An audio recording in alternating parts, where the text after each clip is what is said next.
할렐루야. 오늘 귀한 주의 날 함께 예배드리는 모든 성도님들을 주님의 이름으로 축복합니다. 우리 함께 좌우 앞뒤 분들과 우리 밝게 웃으면서 함께 인사해 볼까요? 예수님께서 당신과 동행하십니다. 우리 같이 인사합시다.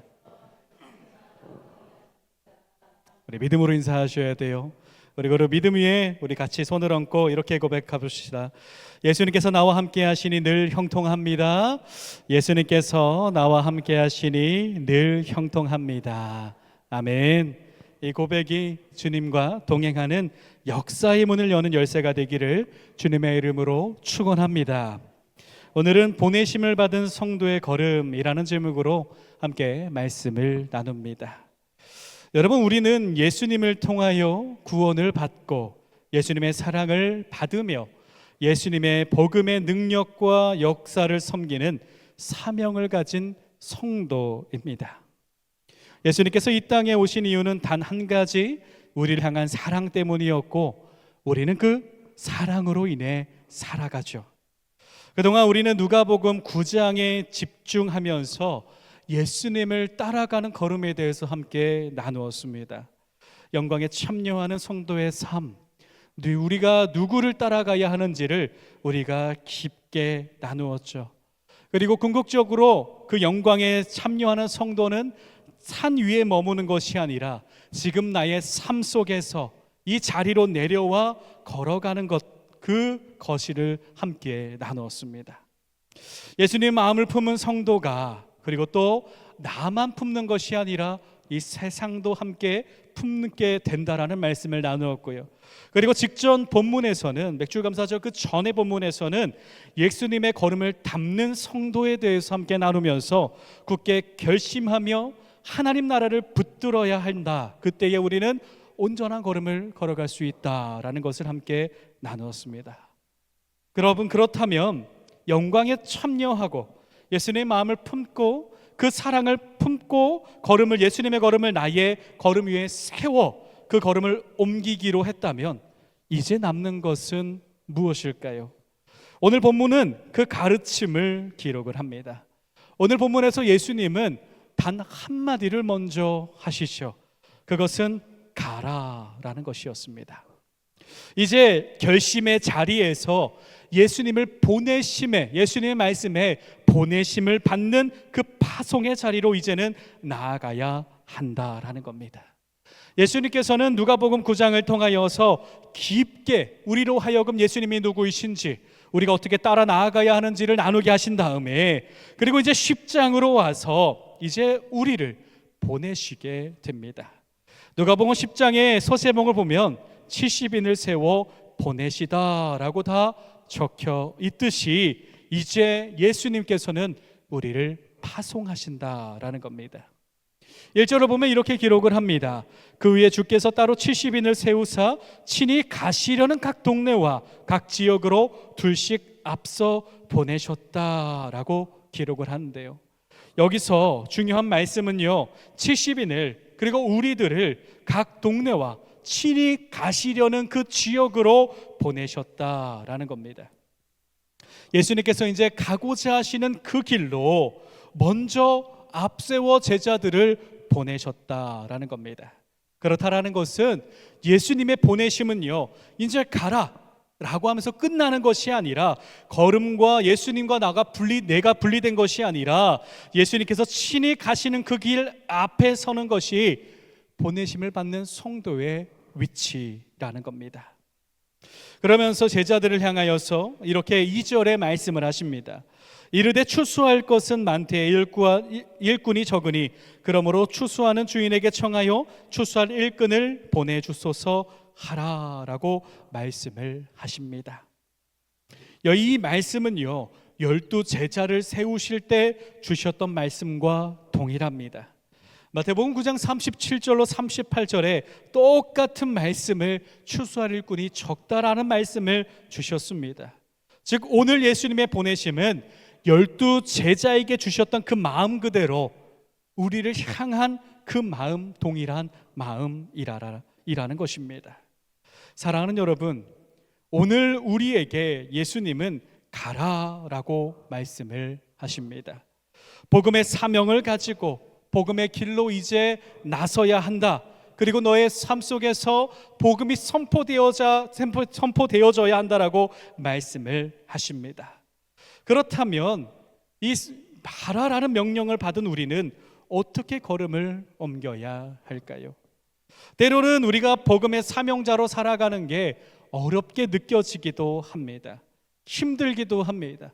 삶을 살아가면서 삶의 무게와 그리고 삶을 살아가면서 삶의 짐과 힘든 상황 속에서 내가 어떻게 이 걸음을 옮길 수 있는가 하면서 마음이 힘들게 하기도 하죠. 그러나 오늘 예수님께서는 분명하게 말씀을 하십니다. 어떻게 가야 하는지, 그 걸음 속에는 어떠한 은혜가 있는지 분명하게 말씀을 하십니다. 오늘은 바로 이 이야기를 나누고자 합니다. 우리의 걸음은 어떠해야 하는지, 예수님의 마음을 품고 우리가 예수님의 마음을 품고 사랑을 품고 간다고는 하지만 내 눈에 보이는 세상의 짐들과 어려움 속에서 나는 어떻게 가야 하는지, 그리고 그 걸음에는 어떤 은혜가 있는지 함께 나누어 보고자 합니다. 말씀을 통하여 보내심을 받는 우리의 걸음이 하나님의 합당한 삶의 걸음으로 세워지는 은혜의 시간이 되기를 주님의 이름으로 축복합니다. 첫 번째로, 사랑하는 여러분, 보내심을 받은 성도의 걸음은 가볍다라는 사실을 여러분 마음에 새기시기를 바랍니다.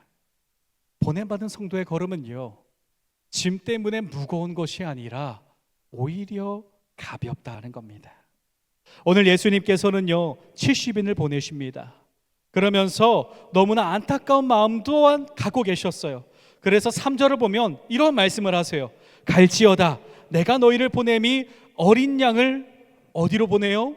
이리 가운데로 보냄과 같도다라고 처음에 그 말씀을 하십니다. 사랑하는 여러분, 예수님께서 분명 보내시는데 그곳에서 있는 어려움, 고난, 그곳에서 있는 정말 힘듦을 이미 바라보고 계셨습니다. 그러면서 그럼에도 불구하고 보내신다라는 겁니다. 그러면서 4절에 중요한 말씀을 주시는데 이런 말씀을 하세요. 전대나 배낭이나 신발을 가지지 말고 길에서 아무에게도 무난하지 말라라고 말씀을 하십니다. 뭔가 3절의 말씀과 4절의 말씀이 이어지지 않는 듯한 느낌을 받습니다. 왜냐하면 3절에는 내가 너희를 보내는 게 마음이 아파 라고 말씀을 하시는데 4절로 가니까 어떤 말씀을 주세요? 지갑도 가지지 말라, 배낭도 가지지 말라, 신발도 가지지 말라. 즉 여행을 위한, 복음을 위한 여행을 위한 모든 준비, 모든 것을 다 내려놓고 가라라는 것이죠. 여러분, 우리는 가까운 곳에 가더라도 짐을 챙깁니다.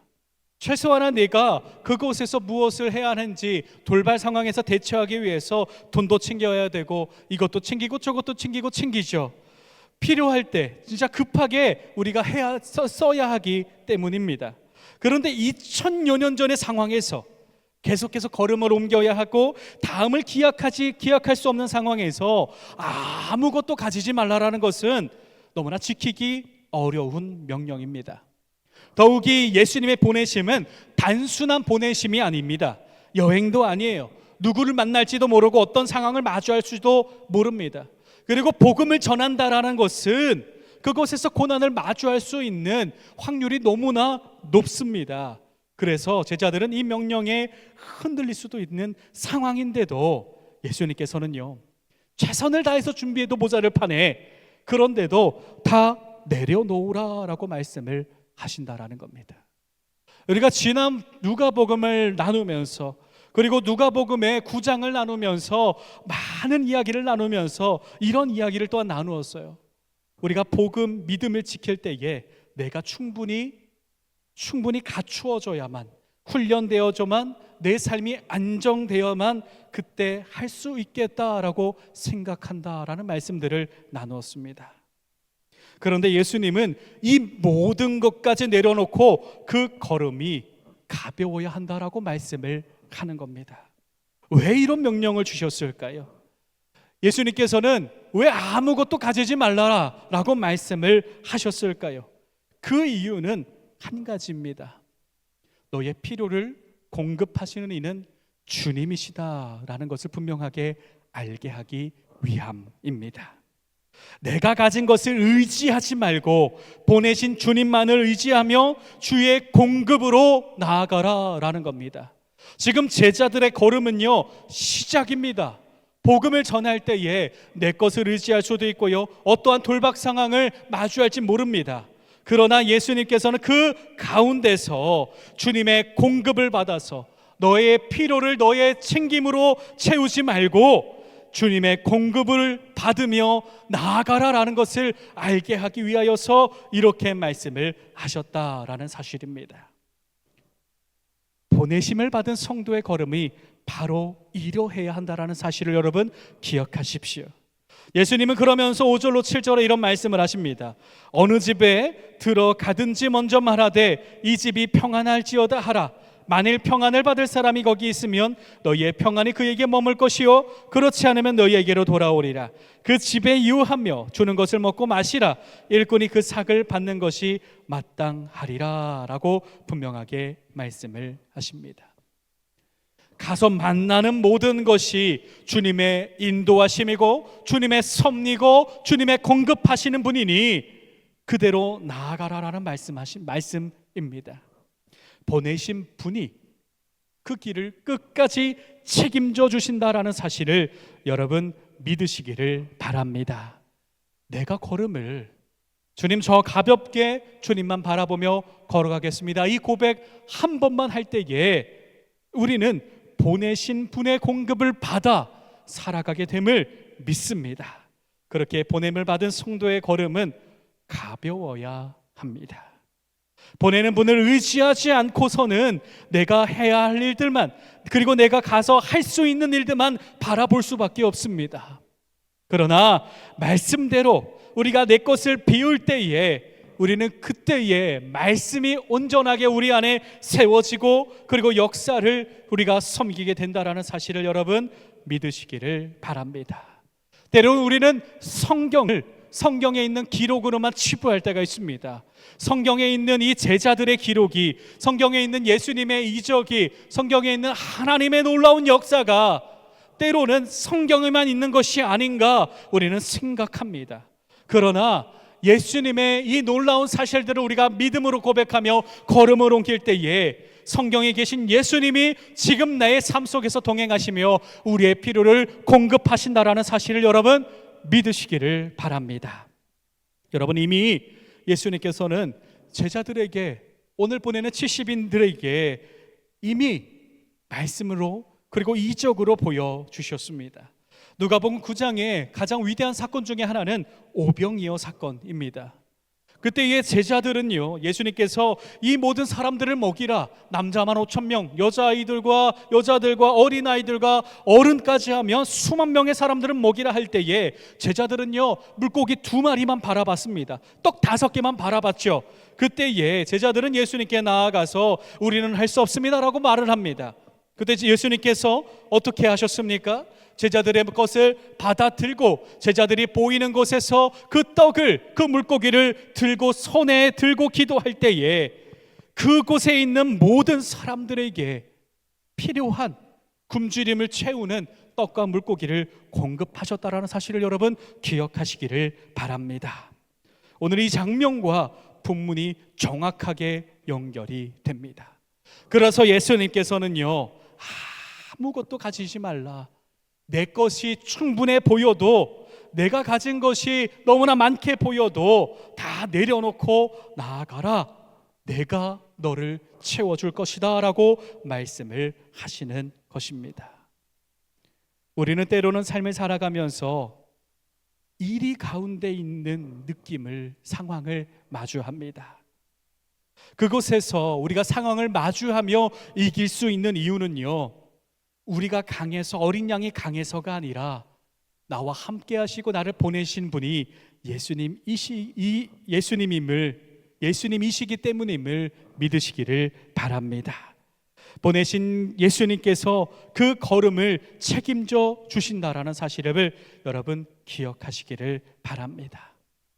복음의 사명자는요, 믿음의 걸음을 옮기는 사람은요, 내가 충분하지 않음을 바라보는 것, 내가 충분함을 바라보는 것, 내가 가진 것을 바라보는 것이 아니라 그 모든 것을 주님께 드리고 나아가야 합니다.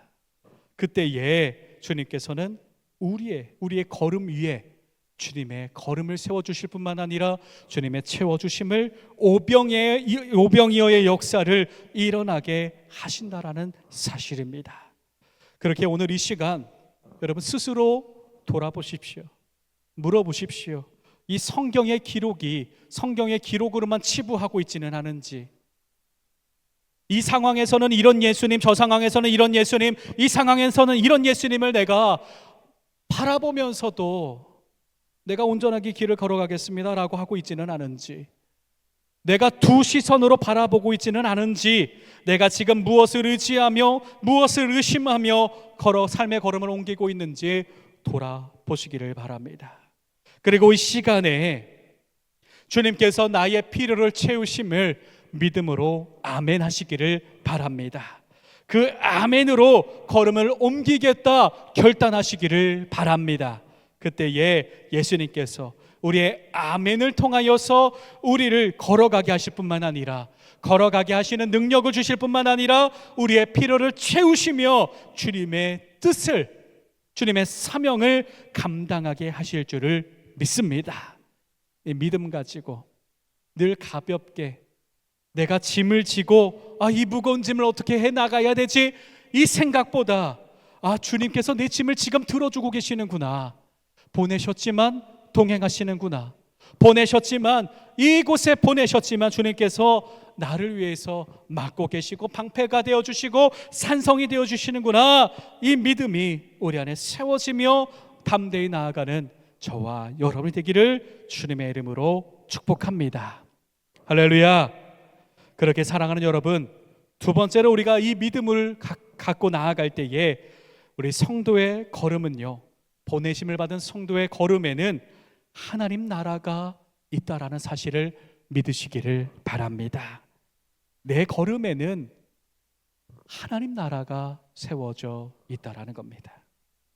나도 모르게 우리가 믿음으로 나아가는데 내가 선포하지 않더라도 그 내 걸음, 지나온 걸음에는 하나님 나라가 세워져 있다라는 겁니다. 첫 번째의 그 말씀을 우리가 믿음으로 고백할 때에 우리는 이 사실을 우리의 삶 속에서 체험하게 될 줄을 믿습니다. 우리가 주님에 의지할 때에 공급하시죠. 그렇다면 우리가 해 나아갈 일은 무엇입니까? 그 믿음대로 걸어가기만 하면 됩니다. 9절에 이렇게 기록을 합니다. 거기 있는 병자들을 고치고 또 말하기를 하나님 나라가 너희에게 가까이 왔다 하라 라고 말씀을 하십니다. 걸어갈 때에 그저 기쁨으로 나아가라, 그리고 체험받으라, 그리고 살아가라. 그러면 하나님 나라가 선포될 것이다 라고 분명하게 말씀을 하신다라는 겁니다. 선포는요, 삶으로 하나님 나라가 드러나는 겁니다. 입술의 고백에서 끝나는 것이 아니라 삶의 체험으로 나아가게 된다라는 사실을 여러분 이 시간 믿음으로 고백하시기를 바랍니다. 예수님께서는요, 이러한 말씀을 주시면서 또 이렇게 말씀을 하셨습니다. 어느 동네에 들어가든지 너희를 영접하지 아니하거든 그 거리로 나와서 말하되 너희 동네에서 우리 발에 묻은 먼지도 너희에게 떨어버리노라. 그러나 하나님 나라가 가까이 온 줄을 알게 하라 라고 분명하게 말씀을 하십니다. 어떤 말씀입니까? 너희를 영접하지 않는 곳에는 그냥 나와라, 그러나 하나님 나라를 선포하라 라는 것입니다. 이 말씀이 얼마나 귀한 말씀인지 몰라요. 우리는 때로는 어려운 상황에 마주하게 되죠. 불확실한 그 상황에 마주하게 되고 의심이 들 때도 있습니다. 그러나 그때에 주님만 의지하고 그것을 떨어버리라, 대신 그 자리에 하나님 나라를 선포하라 라는 것입니다. 내가 그것을 책임지지 않아도 된다라는 거예요. 내가 책임지지 않아도 주님께서 모든 것을 책임져 주시니 그저 하나님 나라를 선포하며 나아가라 라는 말씀입니다. 그래서 예수님께서는요 강력하게 이런 말씀을 하시죠. 화 있을진저 고라시나 화 있을진저 베세다야, 너에게 행한 모든 권능을 두로와 시돈에서 행하였더라면 그들이 벌써 베옷을 입고 제에 앉아 회개하였으리라 라고 화의 말씀을 선포를 합니다. 여기서 두로와 시돈은 구약에서 이방의 죄악된 도시를 상징합니다. 여기서 이 말씀을 듣는 것은, 말씀을 하신 것은 너희가 할 필요가, 저주를 내릴 필요가 없다라는 분명한 사실을 예수님께서 선포를 하시는 겁니다. 그러면서 16절에 이런 말씀을 선포하시죠. 너희 말을 듣는 자는 곧 내 말을 듣는 것이요, 너희를 저버리는 자는 곧 나를 저버리는 것이요, 나를 저버리는 자는 나를 보내신 이를 저버리는 것이라 라고 말씀하시면서 70인을 보내게 됩니다. 사랑하는 여러분, 우리의 걸음 속에 우리가 해서는 안 되는 한 가지가 있습니다. 그것은 내 걸음의 결과를 내가 판단하는 겁니다. 우리의 걸음 속에 내가 이렇게 걸어가면 하나님께서는 이렇게 해주실 거야 라는 이 판단을 우리는 해서는 안 됩니다. 어떻게 해야 됩니까? 판단과 결과까지 누구한테 맡겨요? 하나님에게 맡겨야 한다라는 겁니다. 그때의 온전한 우리의 걸음 속에, 그 걸음 속에 있는 하나님 나라가 선포되어질 뿐만 아니라 우리의 걸음 속에서 하나님 나라를 세워주시며 우리의 걸음 속에서 하나님 나라를 우리가 체험하며 섬기게 됨을 여러분 믿으시기를 바랍니다. 때로는 우리의 걸음이 멈출 때가 있습니다. 상황 때문에 멈출 수가 있죠. 그러나 그때에 하나님 나라를 먼저 선포하시기를 바랍니다. 제가 지난주에 맥주절을 준비하면서 작은 상처가 났습니다. 제가 이제 이거를 풀려고 열심히 노력을 했는데 아직 이제 멍이 빠지지를 않아갖고 상처가, 이제 제가 다들 못 느끼겠지만 주일에는 엄청 긴장을 하면서 준비를 해요. 새벽에 일어나서 이 준비를 하고 교회 나와서 준비를 합니다. 그때에도 덤벙거리다가 실수로 이 양쪽 그 차의 문에 낑기면서 이 손가락 양쪽이 터지고 밑에가 이제 멍이 들었어요. 근데 멍이 들고 나니까 어떻게 예배를 드려야 할까라는 염려가 저도 모르게 먼저 나왔습니다. 그러나 흘러나오는 고백이 오늘은 기타를 안 치는구나 라는 거였어요. 안 치고 마이크만 잡으면 되는구나. 왜냐하면 가운을 입기 때문에 절기 때는 위에 올라와서 찬양을 해서 하나님께서 이것 또한 나에게 집중하라라고 말씀하시는 주님의 메시지구나, 덤벙거리지 말고 집중하라라는 메시지구나 라는 그 마음이 크게 올라왔습니다. 그러면서 드는 말씀을 준비하면서 드는 생각이, 작은 상처와 작은 힘듦도 나를 이렇게 힘들게 하는데, 큰 상처가 올 때, 큰 힘듦이 올 때 얼마나 나를, 믿음을 무너뜨리겠는가, 이런 마음이 올라왔습니다. 그러면서 오늘 말씀 속에서 이런 은혜를 받았어요. 작은 상처부터, 작은 힘들부터 모든 상황에서 주의 나라를 선포할 때에, 동행하시는 주님을 선포할 때에 나는 흔들리지 않고 나아갈 수가 있겠구나라는 그 말씀이, 그 믿음이 나오게 됐습니다. 사랑하는 여러분, 우리가 작은 하나부터 방심하지 않고 주님의 나라에, 주님의 삶에 우리가 주님의 그 인도하심으로 맡기며 나아갈 때에 우리는 늘 삶 속에서 흔들리지 않고 주님의 나라를 세워가며 주님의 믿음으로 주님의 축복받는 걸음을 옮기게 됨을 여러분 믿으시기를 바랍니다. 그렇게 여러분 모든 상황 속에서 내가 선포하는 것이 아니라 하나님께 결과를 맡기며 나아가시기를 바랍니다. 나의 걸음에 하나님의 나라가 있다라는 사실을 믿고 늘 하나님의 나라를 선포하며 나아가는 저와 여러분 되기를 축복합니다. 이제 말씀을 마무리합니다. 오늘 예수님께서 우리에게 말씀하십니다. 가라라고 말씀을 하십니다. 그러나 또 말씀하십니다. 가볍게 가라. 내가 너의 짐을 지고 내가 너의 필요를 채울 테니 믿음으로 가라라고 말씀하시며 또 말씀하십니다. 너의 걸음에 하나님 나라가 있으니 담대하라라고 말씀을 하십니다. 이 말씀이 오늘 우리에게 주어지는 귀중한 메시지인 줄을 믿습니다. 함께 고백하시기를 바랍니다. 나는 주의 보내심을 받은 주의 자녀입니다. 주님만 의지하고 나아가겠습니다. 주님의 채워주심을 바라보며 나아가겠습니다. 하나님 나라를 선포하는 나의 걸음이 되게 하여 주시옵소서. 사랑하는 여러분, 이 고백이 우리의 삶 속에서 삶의 방향이 되기를, 이 고백 위에 주님의 말씀이, 주님의 공급하심의 은혜가, 그리고 하나님 나라를 또한 우리의 걸음 속에서 선포하는 귀한 역사를 섬기는 저와 여러분 모두가 되기를 우리를 가장 사랑하시는 주 예수 그리스도의 이름으로 축복합니다.